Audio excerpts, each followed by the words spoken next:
வணக்கம். ஆகாஷ்வாணி புதுச்சேரி செய்திச் சுருக்கம் வாசிப்பவர் மலர்விழி. பிம்ஸ்டெக் நாடுகளில் நிறுவனமயம் மற்றும் திறன்மய பணிகளை ஊக்குவிக்க இந்திய தலைமையிலான பல்வேறு முன்முயற்சிகளை பிரதமர் திரு நரேந்திர மோடி அறிவித்துள்ளார். தாய்லாந்தின் பேங்காக் நகரில் நடைபெற்ற 6வது பிம்ஸ்டெக் உச்சிமாநாட்டில் இதற்கான அறிவிப்புகளை அவர் வெளியிட்டார். பேரிடர் மேலாண்மை, கடல்சார் போக்குவரத்து, பாரம்பரிய மருத்துவம், வேளாண் ஆராய்ச்சி உள்ளிட்ட துறைகளுக்கு பிம்ஸ்டெக் செவ்வியல் மையங்களை அமைக்கும் திட்டங்களும் இந்த முன்முயற்சியில் அடங்கும். பிரதமர் திரு நரேந்திர மோடி இன்று மாலை தமது தாய்லாந்து பயணத்தை வெற்றிகரமாக முடித்துக்கொண்டு பேங்காங்கிலிருந்து இலங்கைக்கு புறப்பட்டுள்ளார். இந்த 3 நாள் இலங்கை பயணத்தில் அந்நாட்டு அதிபர் திரு அனுரா குமார திசநாயகவை அவர் சந்தித்து இருதரப்பு பேச்சுவார்த்தை நடத்தவிருக்கிறார்.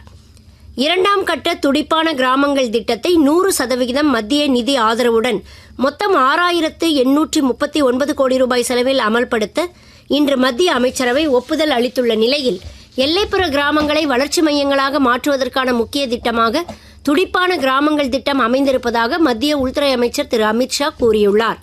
புதுச்சேரி ஆதிதிராவிடர் மற்றும் பழங்குடியினர் நலத்துறை அமைச்சர் திரு சாய் சரவணன்குமார் இன்று முதலமைச்சர் திரு ரங்கசாமியை சட்டப்பேரவையில் உள்ள அவரது அலுவலகத்தில் சந்தித்து ஆதிதிராவிடர் மற்றும் பழங்குடியினர் நலப்பணிகள் தொடர்பான புதிய அரசாணைகளை காண்பித்து வாழ்த்து பெற்றார்.